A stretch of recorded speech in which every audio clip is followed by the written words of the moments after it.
All right, I'm back.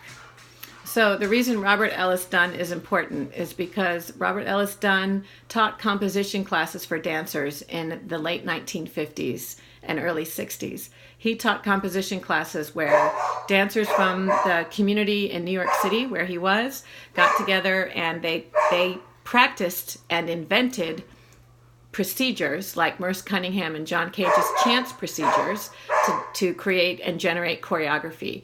And this was the birth of Judson Dance Theater. Judson Dance Theater was basically this group of people that were taking this composition class, experimenting with all these interesting methods, like instead of saying like make a dance about flowers or make a dance about love or make a dance about something, it was make a 5-minute dance, or make a dance that like riddles and things to generate new ideas rather than composing in the way that was done traditionally and conventionally.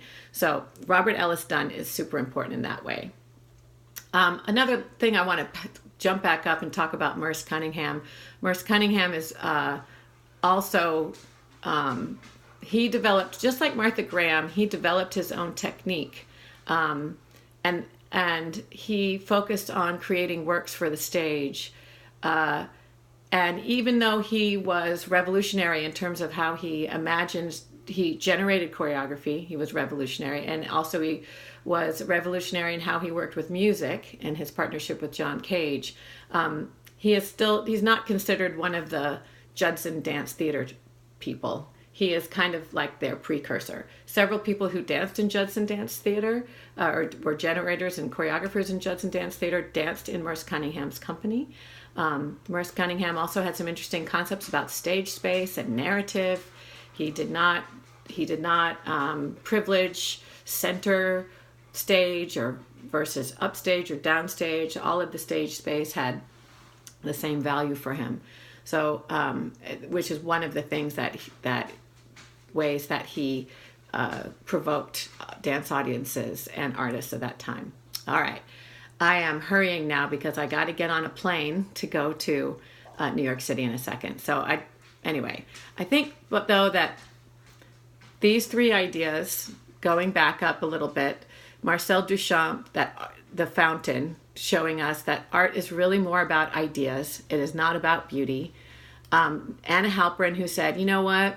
Dance is about more things than technique. It's not about technique. It's about the body in relationship to the world.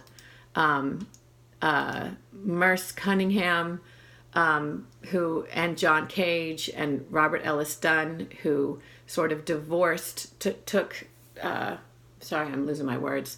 They were instrumental in divorcing the idea that dance is a natural expression of music or that dance is a formal expression of feelings. Those are the ones that did that. Robert Ellis Dunn, the composition teacher that spurred the dancers in Greenwich Village, New York City back in the 1950s and 60s to develop the work that eventually became Judson Dance Theater.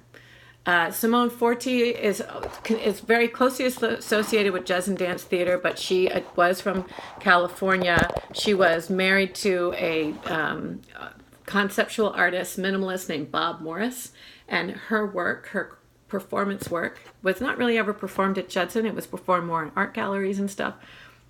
But it were these project pieces where she set up these situations and people had to sort of deal with the situations, and you can kind of get a glimpse of what these projects looked like from the photographs that I posted.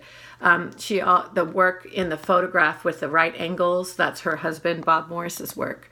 Minimalism, this was the birth of minimalism in the art world, and Simone Forti was an important part of that. And if you Google her, Simone Forti dance, you'll be able to find a lot of really great stuff. Judson Dance Theater itself was pretty short, 1962 to 1964. Didn't last very long. On the next slide, there are several artists that I've mentioned, and I believe that those are clickable links to some of their work.